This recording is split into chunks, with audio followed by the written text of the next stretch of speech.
Au départ, on se disait que ça serait une alternative à la voie normale, c'est juste une autre voie.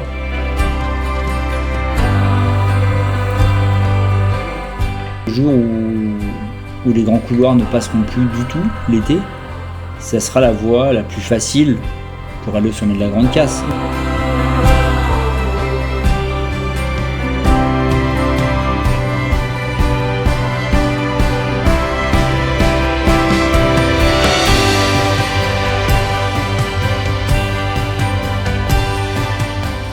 Et les géomètres ont proposé de modéliser cette voie par satellite. Donc, un des guides va être équipé d'un GPS et on va pouvoir définir de façon centimétrique la trace qu'il va faire et qu'on pourra repositionner sur une carte.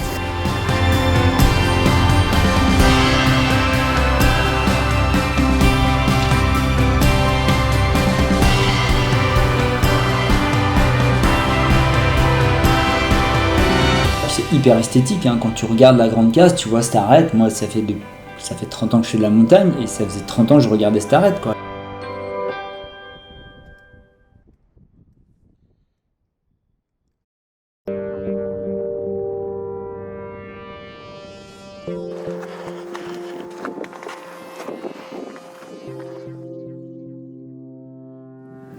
L'idée elle est venue de faire comme nos confrères géomètres experts de Haute-Savoie, une mesure annuelle ou biannuelle du Mont Blanc, comme ils le font eux. Sachant que nous, la Grande Casse, on n'a aucun intérêt à venir la mesurer tous les 2 ans, puisque contrairement au Mont Blanc où on est sur un glacier, ici on est sur du rocher et donc il n'y a pas d'évolution sensible du sommet de la Grande Casse. Par contre, on s'est mis ce défi-là, on a voulu relever ce défi de monter en haut de la Grande Casse, de la mesurer mais avec une précision centimétrique. Aujourd'hui, cette Grande Casse, on connaît son altitude à 3855 mètres d'altitude. La plus-value que peuvent apporter les géomètres, c'est juste de rajouter les quelques centimètres à ces 3855 mètres pour savoir précisément à quelle altitude est le sommet. C'est le plus haut sommet de la Savoie et c'était important de le symboliser par cette mesure. Alors ça s'est passé en fin juin, début juillet 2024, où une équipe d'une dizaine de guides et de géomètres sont montés sur place avec un GPS, une petite antenne GPS qu'ils ont posée 3 heures au sommet, temps minimum pour être sûr d'avoir les bonnes itérations et les bons satellites. On est parti à 1h ce matin. Voilà, du coup on est en haut de la Grande Casse, ou pas très loin. Ouais. 3855 et des brouettes. Ah, explique-nous ce que c'est cet appareil et où on est là. Alors là on est au sommet de la Grande Casse. Il fait grand beau, il faut rester 2 heures en statique là au sommet. C'est ce qu'on est en train de faire. Et donc après on va pouvoir récupérer les données qui sont en train de s'enregistrer là pendant que je parle. Les ramener en bas, les donner à l'Institut géographique national pour qu'il calcule ça de façon très précise. Et donc on aura dans quelques jours une valeur centimétrique de l'altitude de la Grande Casse. Parfait. Et vous êtes courageux quand même, hein. Ouais, pour la science quoi. Pour la science, c'est ça, faut tout donner. Bravo Luc, de faire don de ton corps. Merci. Ouais. Alors moi je suis trop vieux pour faire don de mon corps à la science, du coup je vais redescendre. Oui, Hein? voilà. Voilà. Mais Oui, chacun son tour. voilà. Si ça va pas, vous zappez, on remontera pas, mais enfin. On fera un vous tient truc, au quoi. moins au courant. Ouais, peut-être il y a le GPS à récupérer, même Ouais. si nous on n'est pas récupérable. Ouais, ça vaut peut-être plus le coup le GPS. Super belle vue en tout cas, hein. Magnifique. Génial.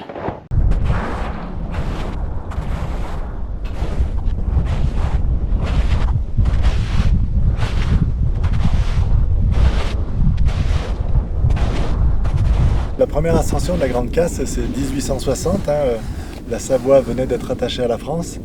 Et c'est William Matthews, un Anglais, qui est monté avec Michel Croze, qui est monté au sommet, qui a fait la première mesure d'ailleurs barométrique. Et tous les deux, ils sont partis au petit matin, à 3h du matin de Pralognan, gravi ici au col de la Voinoise où on est actuellement, et puis montés en haut de la Grande Casse où ils sont arrivés sur le coup de la mi-journée, vers les midis. L'ascension ne s'est pas faite de façon très simple, elle s'est faite de façon archaïque, par le glacier. Ils ont creusé plus de 1000 marches donc 800 marches à la hache et les 200 dernières marches à la main.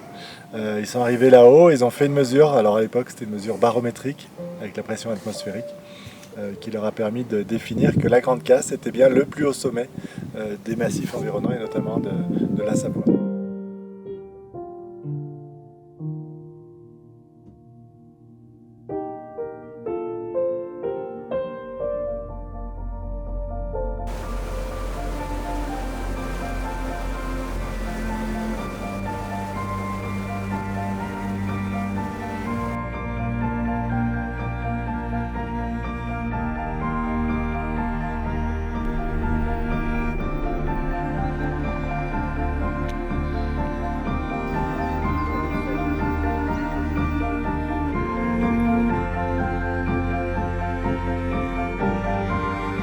Je l'ai faite une centaine de fois, la Grande Casse, je crois un peu moins de 110 fois, mais on a un collègue qui malheureusement vient de décéder, là, tu vois, Jean-Pierre Favre, qui était d'assez loin, le recordman quoi, d'assez loin.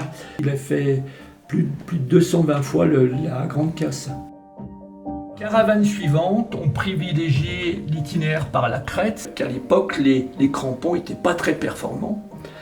Et donc, les guides préféraient passer par les rochers. Ça s'est pratiqué entre 1890 et 1960. On reprend le même départ avec le contournement du premier bastion rocheux. Ensuite, on montait par ici, là. Ensuite, donc, il partait à gauche du couloir, un couloir en oblique qu'on voit très bien ici. Il traversait ce couloir et il rejoignait la crête ici. Et ensuite, il suivait la crête. Ça, c'est la sortie de la petite face nord. Il suivait la crête jusqu'au sommet de la Grande Casse. Le contexte actuel est préoccupant avec le réchauffement climatique, avec le dégel du permafrost. Ça, c'est très préoccupant parce que cet été en particulier, on a eu des chutes de pierres énormes et complètement anormales. On en avait peut-être une ou deux par été, là on en a eu une bonne dizaine, seulement sur le secteur de Pralognan et de Champagny, donc ce qui fait tout de même beaucoup.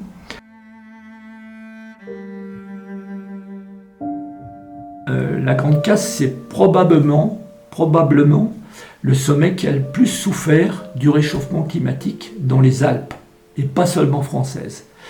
C'est lié à son orientation sud-ouest. Fin juin, à la Grande Casse, sur le glacier des Grands Couloirs, sur la voie normale, il y a du soleil de 10h du matin à 22h, soit 12 heures aux heures les plus chaudes de la journée.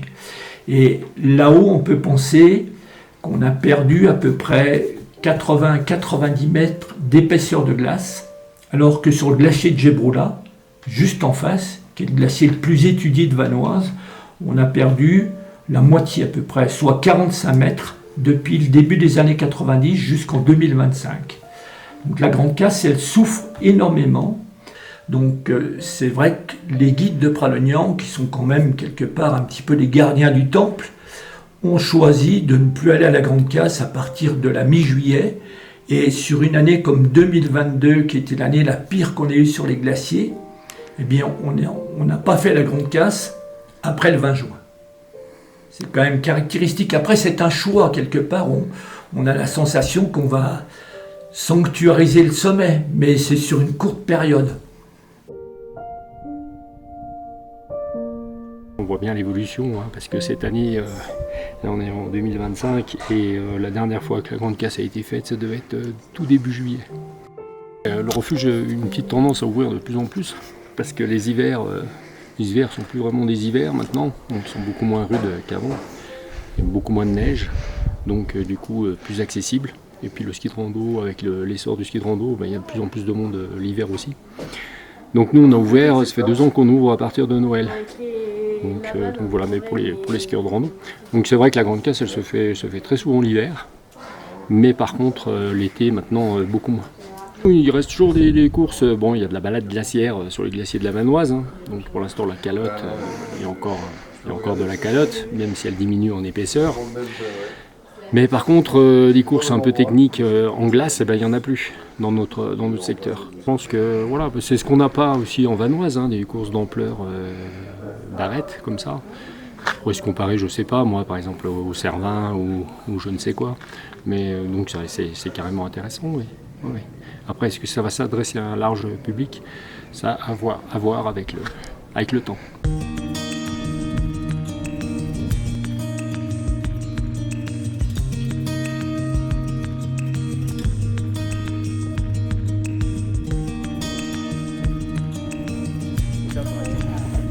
C'est lourd.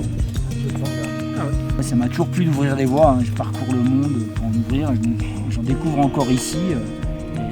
La première motivation, c'était ça, c'est de te dire tiens, si t'arrêtes, il n'y a pas d'information, est-ce que ça a été grimpé, d'aller voir. Et du coup, l'année dernière, on est venu, on avait mesuré la Grande Casse. Et puis on a, avec 3 autres guides, on a grimpé ce premier sommet, on est redescendu de l'autre côté. On a commencé la raid qui est très très effilée. Et là on s'est arrêté parce que là on est tombé vraiment sur des tours un peu instables. Et il y a 2 semaines, je suis allé visiter le pilier du Haut que j'ai fait. Et donc là maintenant, demain, on va essayer de tout connecter en fait. Cette première montagne, cette descente, ce pilier, essayer de faire un aller-retour. Puisque la problématique c'est la montée mais aussi la descente. Parce que même si tu descends, si tu fais cette arrête, bah, tu arrives tard au sommet, les grands couloirs c'est très vite en neige, en glace je veux dire. Donc là on va essayer de faire un premier repérage, ça va être le premier parcours intégral de l'arête, voir s'il faut équiper, mettre quelques cordes à un endroit, quelques pitons, voilà. Et puis après on fera un constat de cette voie, faire un topo et de voir si ça vaut le coup ou pas. Donc le rocher il est pas très bon, donc il faut arriver à nettoyer un peu, et puis que ça soit sûr, qu'on puisse y aller peut-être à plusieurs cordées aussi dedans. Après pour l'instant on a plus de questions que de réponses.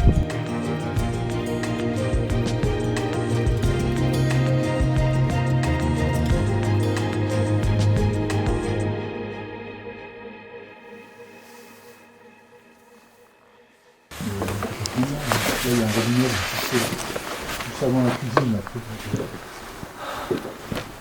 Je suis vraiment pas froid. Non, je suis pas froid. Tant mieux. Du coup, on monte tous ensemble, on prend le chemin de la voie normale au départ, sur la moraine. On passe derrière la moraine et là, ça commence la voie là, dans les gradins herbeux un peu raides. Là.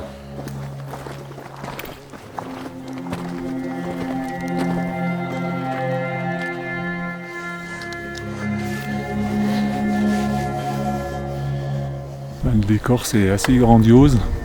Là, il y a les premières lueurs du jour qui mettent en valeur les parties glaciaires, les parties rocheuses qui sont beaucoup plus sombres. Et puis on voit se dessiner tous les pics, les sommets. Vraiment un beau panorama. Et là il est en charge. Voilà. Donc là, il faut que la petite lumière verte soit allumée tout le temps, quoi. Ça. Et on a 8 heures à partir de maintenant. Voilà. Top chrono. C'est un GPS de haute précision. On en a entre 5 et 10 cm de précision puisqu'on est en mobile, on avance avec. C'est l'outil qu'on utilise nous quotidiennement chez les géomètres. Alors en fait on n'a pas la position en temps réel, on enregistre dans l'appareil la position qu'on traite a posteriori. Et à la fin, on obtient des coordonnées latitude, longitude qu'on peut après transformer dans des coordonnées planimétriques pour l'appliquer sur une carte.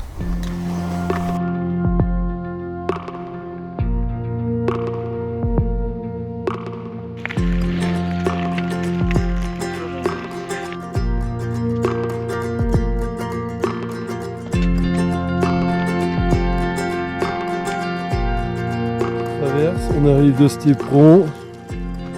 Voilà, petit éperon. C'est travers vraiment facile.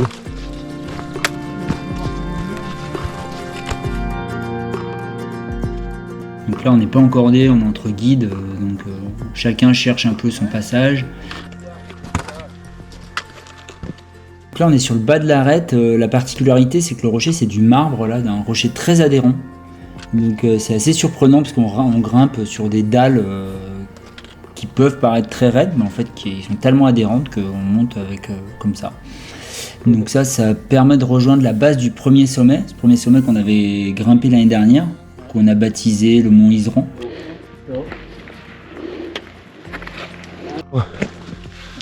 Voilà.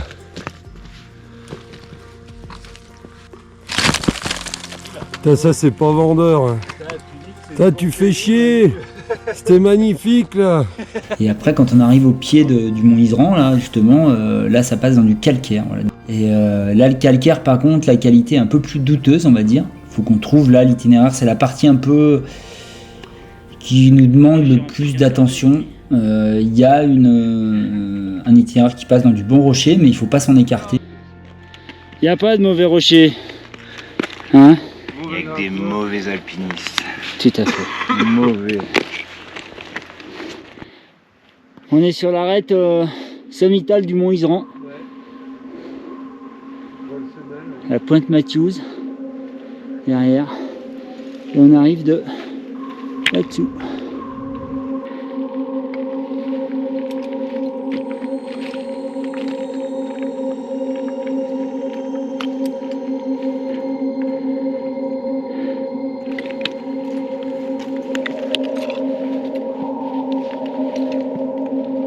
On a notre scribe. Traverser. Hein? C'est toi le scribe? Heureusement qu'il y en a qui bossent. Hein. Ouais. Traverser. En même temps, je suis le seul à savoir écrire. Donc...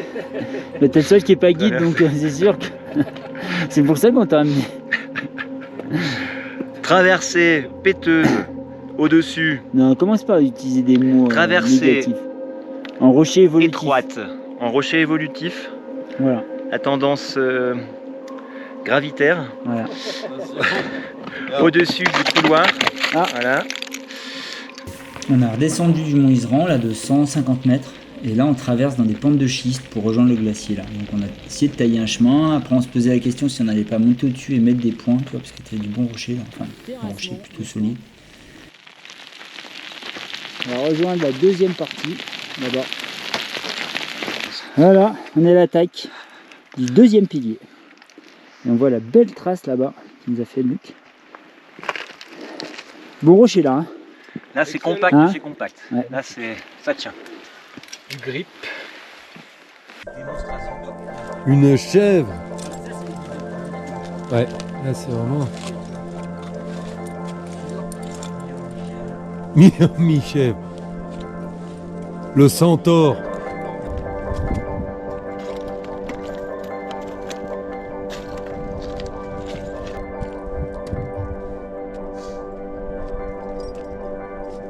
Et là, ça va nous amener à l'arête. Donc là, on a passé toute la zone de rochers en schiste après le calcaire.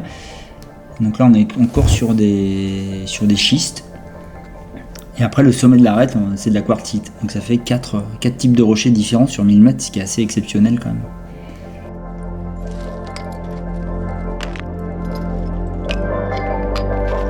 Ça fait là-bas? La petite plaquée, par exemple, c'est pas comme ça. A priori, les anciens guides y passaient par là. Cette partie-là, elle a été grimpée déjà entre 1880 et 1960 à peu près. Là, on voit les grands couloirs là, avec du caillou qui ressort.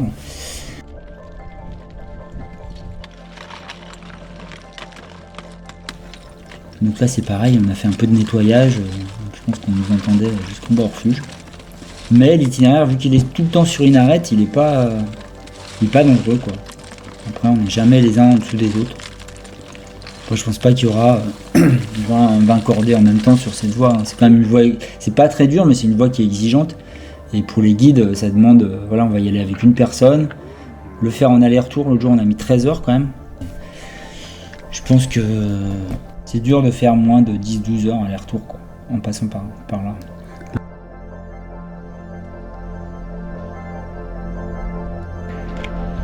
Voilà, on est au sommet de la petite face nord. Et là, on va reprendre l'arête, essayer de trouver un cheminement plus sain.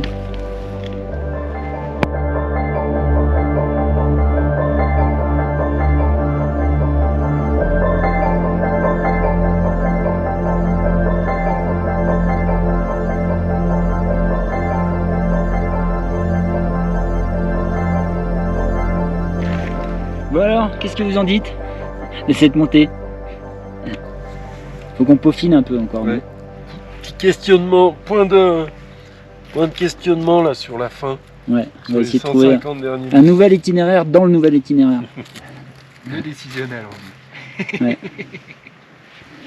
Si tu étais guide en 1899, Ouais. est-ce que tu descendrais par là avec avec 3 monchus, 2 porteurs. Et... Une corde autour de la taille. Après, à l'époque, ils buvaient quand même pas mal. Donc, ça donnait d'autres perspectives. Ouais, la perception du risque n'était pas la même.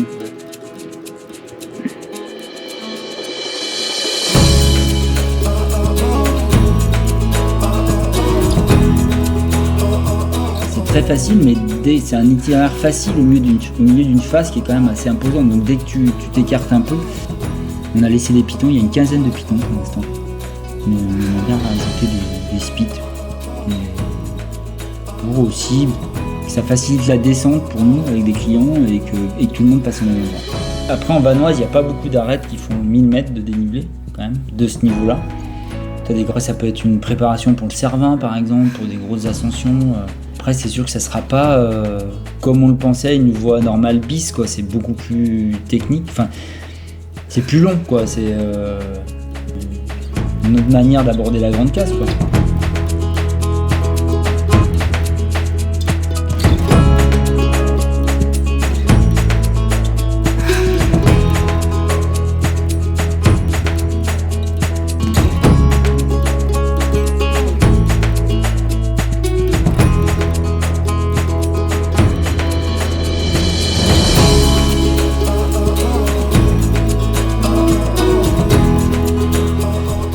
On est parti à quelle heure ce matin?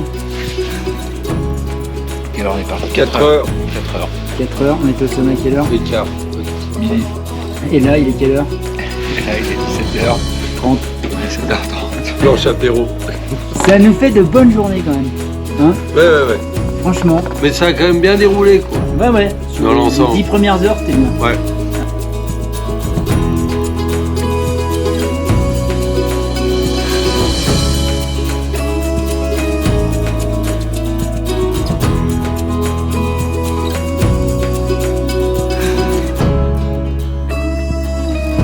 Voilà. Et ben, à bientôt.